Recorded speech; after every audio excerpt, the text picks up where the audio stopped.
Donc, merci, Monsieur le Président. Au cours des dernières années, on a vu la montée du cynisme monter pour la population. Donc, la population est de plus en plus cynique face à notre système démocratique. Donc, aujourd'hui, à la Chambre des communes, on vient se donner des outils pour une démocratie plus juste, mais surtout à long terme. Puis, on vient aussi s'assurer que l'élection n'est pas menée par l'argent et que la Chambre, surtout, n'est pas menée par l'argent. Donc, aujourd'hui, nous allons proposer qu'il soit résolu que le gouvernement du Canada rétablisse le financement public des partis politiques, aboli en 2011, et, dans un deuxième temps, abaisse le plafond des dons privés. Donc, j'ai commencé tout de suite par vous décrire notre structure. Donc, nous allons vous présenter 4 arguments. Le premier étant le lobbying. Le deuxième, limiter les coûts de campagne. Le troisième, l'équité entre les partis. Et le quatrième, l'augmentation de la participation électorale. Donc, je vais moi-même vous présenter l'implantation. Je vais vous présenter aussi 3 arguments. Mes collègues vous présenteront le 4e argument, puis réfuteront les arguments de l'opposition. Donc, d'abord, pour l'implantation, se fait en 2 temps. D'une part, rétablir le financement public des partis politiques qui a été aboli en 2011. Donc, ça se fera au prorata du nombre de sièges élus à la précédente élection. Ensuite, pour le plafond des dons privés, on l'établit à 100 $ par personne morale, donc par personne et par corporation. Puis, ce sera effectif aux prochaines élections, soit en 2019. Donc, mon premier argument, le lobbying. Comme je vous ai dit plus tôt en ouverture, on sent par la population que le gouvernement est mené possiblement par l'argent dans certaines structures. On veut plutôt l'inverse, un gouvernement qui n'est pas mené par l'argent, un gouvernement qui est au service des citoyens. On veut un gouvernement qui est exempt des pressions des corporations et des hommes de fortune, donc les gens fortunés. On ne veut plus qu'ils influencent les décisions politiques pour la population. Un exemple de tout ça, c'est un système assez biaisé, on n'a pas à aller très loin, c'est aux États-Unis simplement, où les entreprises ont facilement accès au gouvernement en subventionnant leur campagne électorale. En fait, le financement, plus on donne d'argent au gouvernement, au parti, en fait, qui sera possiblement élu, mais on influence les décisions du gouvernement. Puis un exemple de ça, c'est l'industrie des boissons gazeuses, qui a réussi à enlever l'étiquetage de la dose quotidienne de sucre sur les canettes de boissons gazeuses, simplement en finançant les partis politiques. Deuxième argument, limiter les coûts de campagne. Donc, ça a été aboli en 2011 parce qu'on voulait, un parti politique précis voulait se permettre de dépenser des sommes faramineuses, donc beaucoup trop élevées, simplement pour une élection. Une élection, ce sont des dépenses pour faire simplement la promotion d'un programme, en fait. Donc, on investit, on dépense les sous pour simplement de la publicité, du marketing, mais c'est rien de concret, Monsieur le Président. Donc, on veut éviter que les régions du pays soient inondées de visibilité d'un parti en particulier. On veut plutôt aller vers peut-être une promotion plus verte lors des campagnes électorales, donc forcer les partis à trouver des moyens moins coûteux. Par exemple, au lieu d'afficher des pancartes un peu partout, on veut peut-être des publicités en ligne, par exemple. Ensuite, l'équité entre les partis. Donc, on se rend compte que les partis certains partis, les plus petits, en fait, sont sous-représentés en Chambre, simplement parce qu'ils n'ont pas les moyens des gros partis. On constate, en fait, qu'il y a un mouvement émergent au Canada qui veut que les plus petits partis soient représentés en Chambre.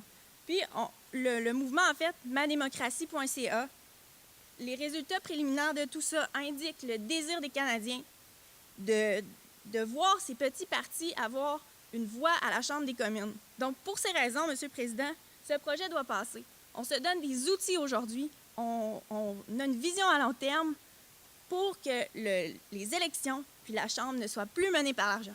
Mon collègue va vous présenter l'augmentation du taux de participation aux élections, Et comme je vous le dis, là, pour toutes ces raisons, ce projet doit être accepté aujourd'hui. Merci, Monsieur le Président.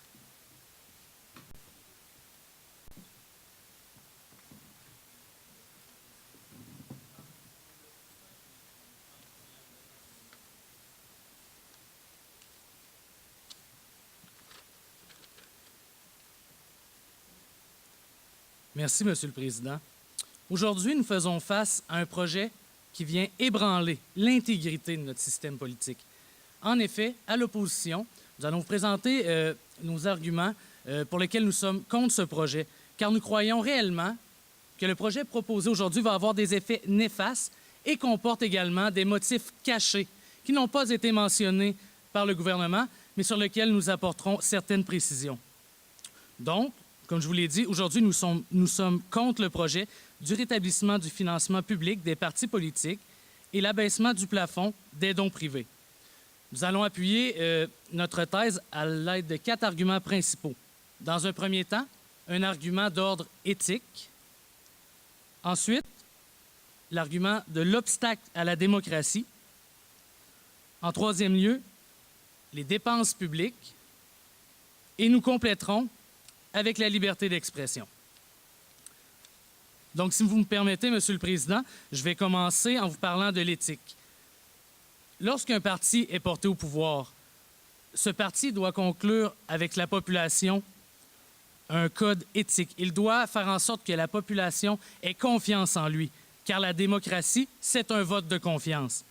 Aujourd'hui, à l'opposition, nous croyons que ce lien de confiance sera brisé par le projet qui est proposé par le gouvernement.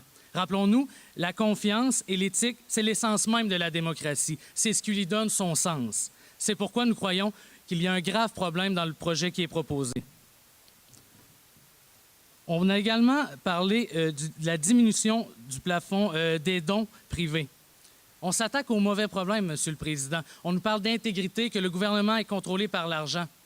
Le vrai problème, ce sont les prête-noms. Donc, on ne fait que déplacer le problème et essayer de miroiter à la population qu'on va régler le problème d'intégrité, mais on ne s'attaque pas aux bons problèmes. Ensuite de ça, il est important, Monsieur le Président, de considérer qu'il y a le directeur général des élections, qui est le chien de garde, en quelque sorte, et qui s'assure, justement, qu'il y a une rigueur dans le processus électoral. Or, nous croyons que la proposition apportée par le gouvernement aujourd'hui va à l'encontre des directives et du directeur général et que ce projet ne devrait pas avoir lieu. Nous croyons également que c'est une stratégie typique du gouvernement qui sent la soupe chaude pour assurer son prochain financement lors des prochaines élections. Maintenant, je vais vous parler de l'obstacle à la démocratie. Monsieur le Président, on peut se poser la question: à qui va bénéficier cet argent? Nous, à l'opposition, nous croyons que l'argent va servir aux partis en place et qu'il va limiter l'émergence des nouveaux partis. Donc, le gouvernement, par cette politique, veut consolider ses idées et faire en sorte que les nouvelles idées émergentes, les nouveaux partis qui pourraient représenter les intérêts de la population et son désir réel seront brimés. Donc, c'est la population qui va en quelque sorte écoper de ce projet, car elle aura un choix limité d'options et ne pourra pas être représentée à sa juste valeur. Comme j'ai mentionné, ce projet va limiter les choix idéologiques de la population, car elle sera prise avec les mêmes idées, les mêmes partis, car les nouveaux partis ne pourront pas bénéficier de cet argent-là et ne pourront pas avoir l'émergence voulue. Encore une fois, par rapport à l'obstacle à la démocratie, nous croyons à l'opposition que le rôle du gouvernement est de permettre à la population de faire un choix de société, car c'est le rôle même de la démocratie, un choix de société pour l'avenir et non d'intervenir activement dans un processus électoral pour l'influencer. Nous croyons réellement à l'opposition que la politique qui est mise de l'avant aujourd'hui va faire en sorte de restreindre les choix de la population et c'est en quelque sorte une ingérence de sa part et elle ne devrait pas poser de telles actions. Dans quelques instants, mon collègue va venir défendre l'aspect des dépenses publiques ainsi de la liberté d'expression, qui sont deux autres arguments forts qui vont étaler nos propos et qui vont faire en sorte que nous allons aujourd'hui vous démontrer le bien fondé de notre position et réfuter les arguments du parti au pouvoir. Donc, je vous remercie beaucoup, Monsieur le Président.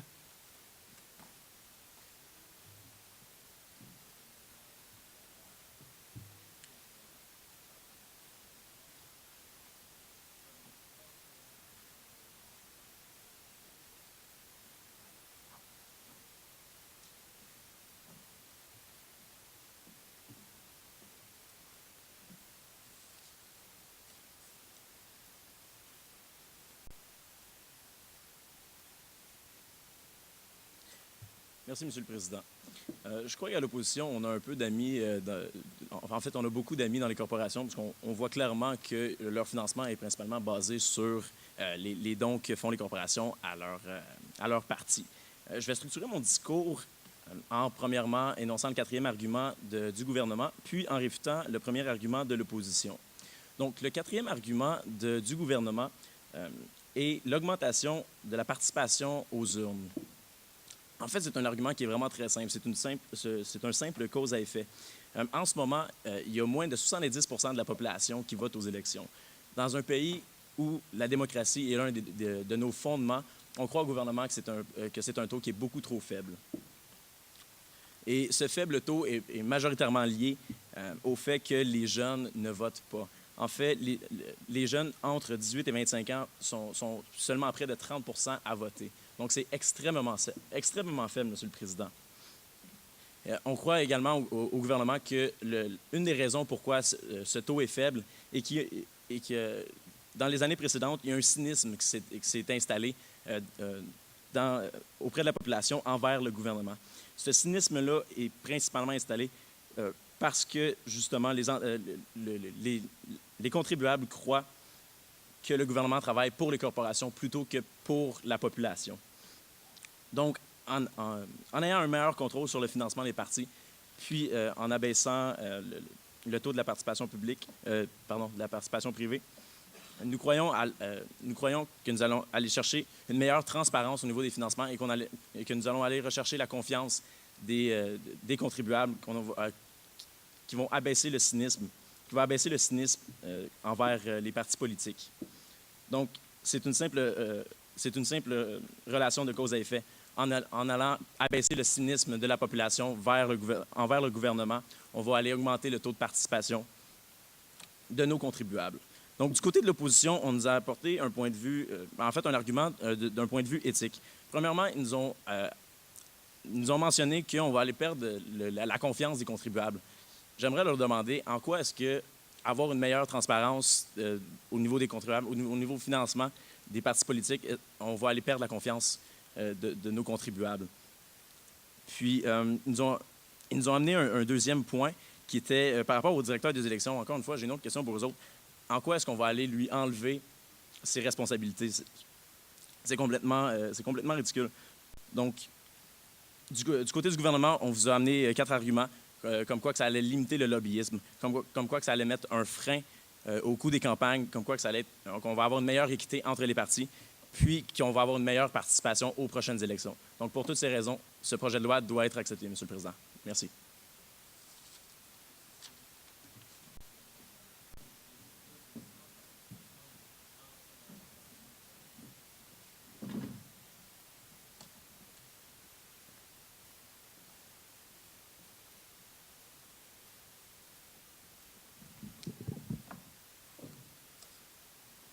Merci beaucoup, M. le Président. Donc, premièrement, moi et mes collègues de l'opposition, en fait, constatons qu'il s'agit d'un énorme gaspillage de fonds publics. Je débuterai par l'explication de notre argument qui démontrera que les dépenses publiques sont mal gérées et qu'il y aurait des priorités à apporter à d'autres secteurs essentiels. Donc, premièrement, en fait, les dépenses publiques devraient servir aux services essentiels, premièrement, dont la santé, l'éducation et d'autres priorités qui sont importantes de nos jours actuellement, en fait. Nous considérons à l'opposition qu'il s'agit d'une gestion improvisée des fonds publics, d'une incapacité à gérer les finances des Canadiennes et Canadiens et ainsi faire en sorte que la classe moyenne, classe qui écope à la majorité du temps, que la classe moyenne écope encore pour ces services-là, puis également la population vieillissante qui a des besoins criants en santé. Donc, la question qu'on se pose à l'opposition, c'est est-ce que c'est vraiment le temps présentement pour une telle motion? On est à l'aube présentement d'une crise constitutionnelle entre les provinces pour la question du transfert en santé. Comme je disais plus tôt, la population est vieillissante, puis on a besoin, et la population a besoin de services essentiels pour ce qui est de la santé. Donc, il s'agit d'une priorité que le gouvernement devrait saisir plutôt que de se concentrer sur une motion pour vouloir régir les dépenses pour les élections. Également, une autre problématique qui est vraiment, selon nous, plus importante de nos jours est vraiment celle du financement également pour la réforme sur les infrastructures, réforme qui va vraiment permettre de changer le fonctionnement présentement établi, puis qui est vraiment quelque chose qui est à prioriser. Également, je terminerai en posant quelques questions au Parti au pouvoir. Donc, on aimerait, à l'opposition, nous recevoir quelques précisions. Donc, on aimerait savoir quel montant sera octroyé à ce budget. Également, quelle répartition sera effectuée à chaque parti afin que la concurrence ne soit pas brisée. Puis, pour terminer, en fait, j'aimerais revenir sur les accusations qui ont été portées par mon collègue du Parti au pouvoir, comme quoi nous étions beaucoup financés par les entreprises et que c'est pour cela que nous voulions nous opposer à ce projet. Je trouve que vous êtes allé un peu fort, monsieur du Parti au pouvoir. Donc, merci beaucoup, Monsieur le Président.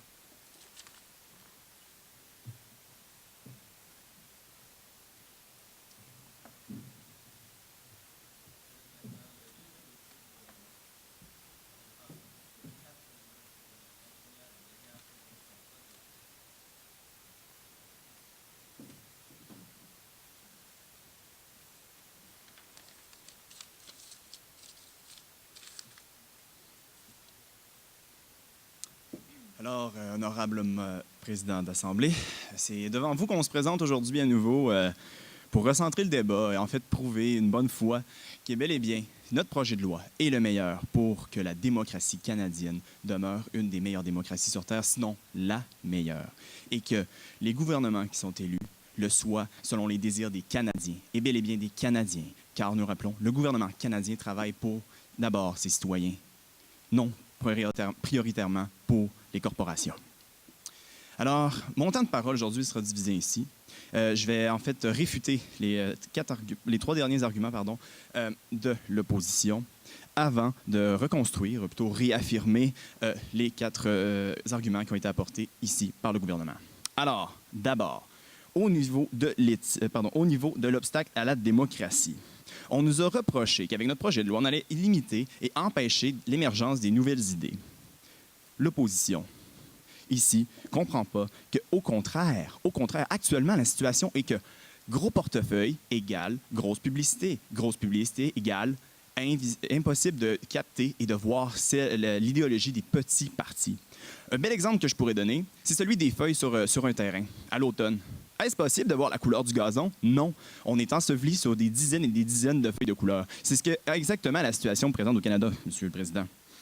Ensuite, non, en fait, ce que veut l'opposition, c'est tout simplement étouffer les idées des petits partis. Non, nous, au contraire, on ne dit pas que c'est un obstacle à la démocratie, mais on trouve que c'est un moyen de l'épurer. C'est un moyen de recentrer la publicité sur les idées des partis, incluant les petits, et non seulement de faire un concours de la plus grosse publicité. Ensuite, on nous a apporté un argument sur les dépenses publiques, un gaspillage des fonds publics. On nous a en fait pas dit grand-chose à ce moment-là. On nous a surtout dit qu'il y avait des besoins en santé au Canada. Oui, c'était vrai. Il y a des besoins en santé. Il y a des besoins dans le milieu carcéral. Il y a des besoins au niveau des Autochtones. Est-ce que ça signifie qu'il ne faut pas s'occuper du problème du financement des campagnes publicitaires des partis politiques? Non, ce n'est pas un argument valable. Au contraire, j'aimerais recentrer le débat ici. On parle d'un service essentiel. Canadiens et Canadiennes, croyez-vous que vos élections, ceux qui vous représentent, ceux à l'international, ici, au national, est une priorité? Oui, exactement. Et c'est ce que propose le gouvernement. C'est de laisser la voix aux Canadiens et Canadiennes. On nous a dit même que c'est la classe moyenne qui allait payer. La classe moyenne? Non.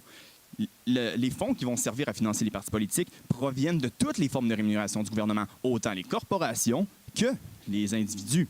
C'est faux. Ici, on évite le débat. On n'a vraiment pas un argument valable. Nous, ce qu'on a dit au gouvernement, on a dit, c'est qu'il y a du lobbying présentement.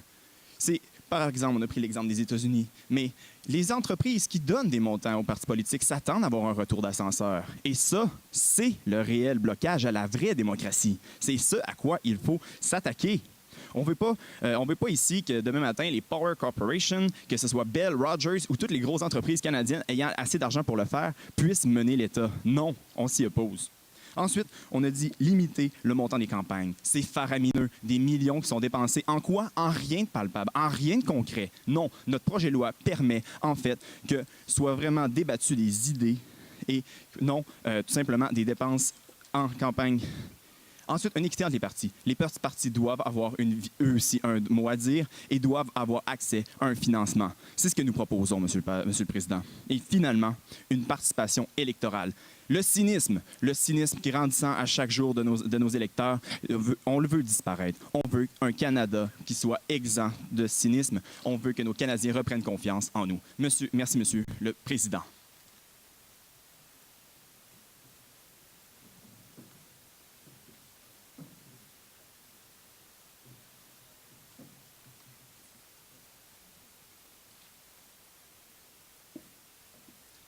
Merci, Monsieur le Président. En tant qu'élu, je trouve que l'heure est grave au Canada en ce moment. D'avoir un parti qui tend à induire la population en erreur en espérant montrer qu'il sera plus transparent de cette nouvelle manière de financer ces partis est outrageuse, Monsieur le Président. Je voudrais juste revenir sur l'élément de la liberté d'expression. En fait, le citoyen actuellement a le choix de choisir sur quels idéaux et quelles valeurs il veut se conformer ou en fait quel parti peut transposer ce qu'il veut, ce qu'il veut émettre au niveau de la population canadienne. Je donne l'exemple. Chaque famille a ses besoins. Chaque famille a ses problèmes. Et certains partis répondent à des problèmes que d'autres ne peuvent pas répondre. Et on croit que la forme actuelle du financement des partis politiques permet justement à des familles qui sont moins nanties, ou pas nécessairement les familles moins nanties, mais toutes les sphères de la société, ou toutes en fait les partis